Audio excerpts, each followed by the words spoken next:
Hi, my name is Steve Leavitt, and I'm an associate professor in the Department of Biology at Brigham Young University, and I'm really excited to present some of the work that I've done with two former students, Pierce Adams and Abigail Robison, characterizing lichen diversity in Bryce Canyon National Park. In the United States, it's estimated that 80 to 90% of species diversity in national parks is presently unknown, and lichen diversity in Bryce Canyon National Park it remains nearly completely uncharacterized despite over 100 years as a federally protected area.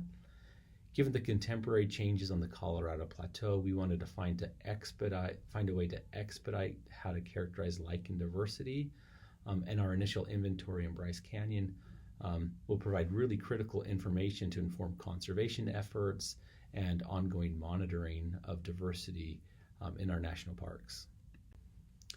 Even in the best case scenarios, lichen surveys are really hard to do.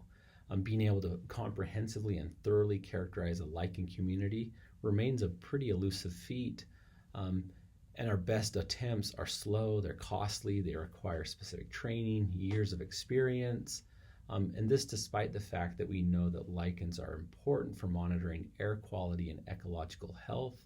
We don't have really strong ways of characterizing complete comprehensive communities. Rather, we tend to focus on specific elements of those communities that may tend to tell important ecological or monitoring stories. Because lichens form persistent perennial structures that hang out on bark or rocks or soil for decades or centuries at a time, you would think that it'd be relatively straightforward and easy to find and characterize those in a community, especially in contrast to animals that can move around or escape or hide, or plants or fungi that change forms throughout the season. Well, come to find out, detecting lichens consistently is a really hard thing, and those probabilities for detecting lichens across the community are only at about 50% with experts in well-funded cases and in relatively simple scenarios. Right, so individual observers may capture 30 to maybe up to 70%, and these are the experts in an area that they know, where they have taxonomic expertise. What happens if we move into areas where we have a lot of inconspicuous lichens that are difficult to identify, where people don't have that taxonomic expertise? As you'd expect, our ability to accurately characterize that community likely decreases, especially in relationship to these well-funded scenarios where the lichen diversity is relatively well known. Okay, so in light of the noted challenges with completing comprehensive lichen inventories, Bryce Canyon National Park has a few additional distinct challenges that make these inventories even harder. First, there's diverse geology and vegetation types, and different combinations of these create heterogeneous habitats that are difficult to survey with accuracy and consistency. In Bryce Canyon, most of the lichens that occur there are inconspicuous and not well known, even by the local lichen experts. And then number three, there's been little work done previously and little experience with these species in this region, and this leads to uncertainty in identifications, and all of these things are critical factors that are known to limit our ability to generate comprehensive lichen biodiversity inventories. So our solution might be a little unexpected. To inventory lichens of Bryce Canyon, we recruited a small team of undergraduate students with almost no experience identifying lichens in the field. They had never been to Bryce Canyon. However, some of our ongoing work in my lab suggests that DNA barcoding approaches, that means using a small fragment of DNA from these lichens and comparing it to a reference library of DNA fragments of known species, even minimally trained technicians can capture 60 to 85% of all known diversity. And when we take these composite samples and put them together from individual minimally trained technicians, we can start to approximate comprehensive lichen inventories despite the fact of having next to no taxonomic expertise or experience in the field. So with our small team, we visited 3 distinct sites in Bryce Canyon National Park. The first was at the north end along the Mossy Cove Trail. This is just south of Highway 12 in an arid shrubland community on the Claron limestone, the iconic pink limestone. The second site was on the east side of the park, just below Hat Shop, also in an arid shrubland community, but on a different geologic substrate on the straight cliffs, sandstone and mudstone. And the third site that we visited was what we called Aspen Trough. This is a mesic fir oak woodland on the plateau just along Bryce Canyon Road. So armed with a pair of tweezers and sterilized with NASCO Whirlpack bags, we went out and we collected teeny tiny pieces of all the lichens that we could observe with a 10x hand lens. So let me show you a little bit of what we saw across these 3 sites.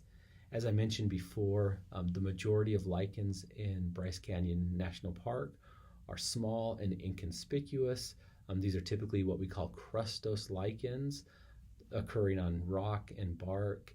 Oftentimes, the most diagnostic features are really quite small, less than 1 millimeter or even smaller than 0.5 millimeter in diameter. And these require some type of hand lens to even see them in the first place. And then using tweezers, we'd excise a small part of these and put them into a sterilized NASCO Whirlpack bag. Other lichens, especially occurring on bark substrates, were a little bit bigger. We call these foliose lichens.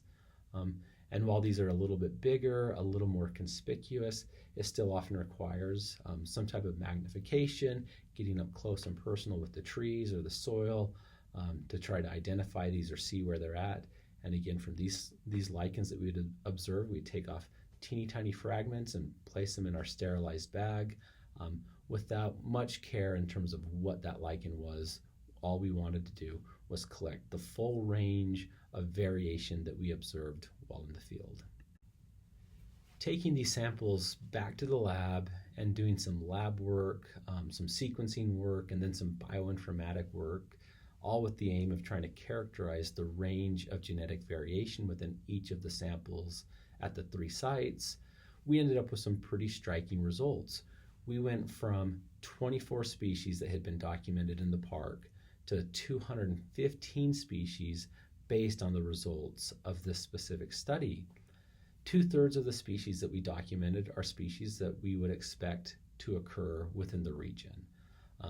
However, 30% of the species that we document are things that we couldn't assign to any known species, and this may be because our reference library for comparing DNA was incomplete and missing those species, or it could be that some of those species are not known and have not been characterized to this point. We found new records for North America, new genera that we didn't think occurred in the region, and then a bunch of new species that had never been recorded in this region before. So we see this really striking difference from going from a century and getting up to 24 lichen species to a single study with a handful of undergraduate students that results in a 10-fold increase in known lichen diversity for the park. At each of the 3 sites, diversity ranged from 105 species up to 133 species. So each site was quite diverse, but there was very little overlap between and among those sites, with no more than 20% shared species among those. So the limited overlap between and among those collecting sites suggests that Bryce Canyon National Park harbors even greater diversity than what we initially thought, and even greater diversity than the 215 species that we documented in this study.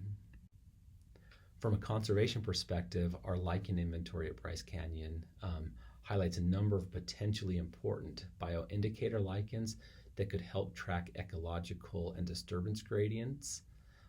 While in fact most lichens in Bryce Canyon are inconspicuous and how they respond to disturbance and change is poorly known, there are a number of large macroscopic charismatic lichens that are well known, and these could play really critical roles in assessing changes throughout the park.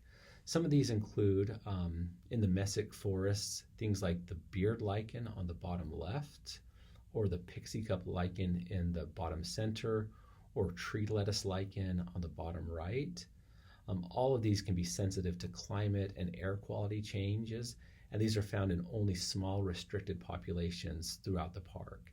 These may be especially useful for monitoring the forecast climate change or monitoring the impact of wildfire or drought or changes in monsoonal precipitation. And by knowing about these populations and tracking those changes through time, we can have a better feeling for the impact of climate change and disturbance in the park.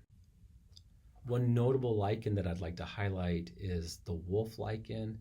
The scientific name is Leatheria lupina.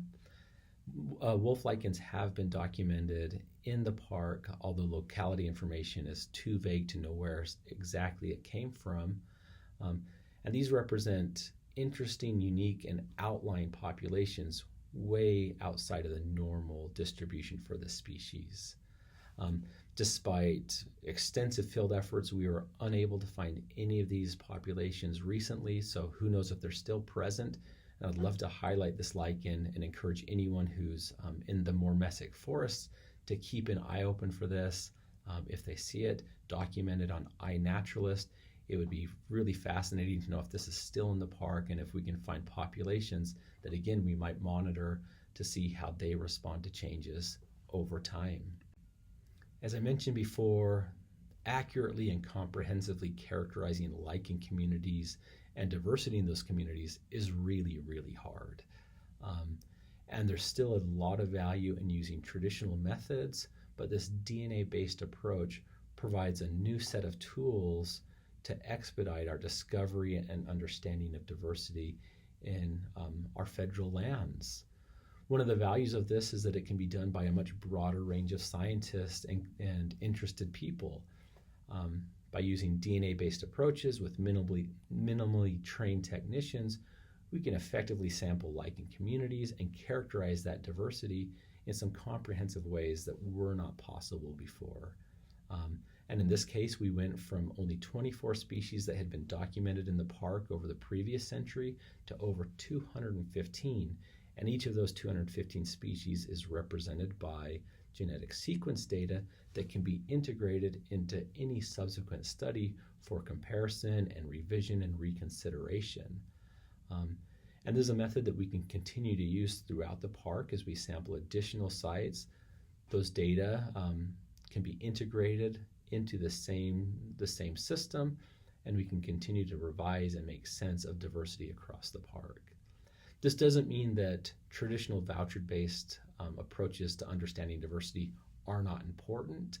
As I mentioned, a third of the species that we documented here, we couldn't even identify to a formally described species. In these cases, it will be critical to have representative samples that we can look at for anatomical and other differences and come up with accurate species identifications for those. And in cases where they represent something new to science, formally describe those and represent that broader range of diversity in the park.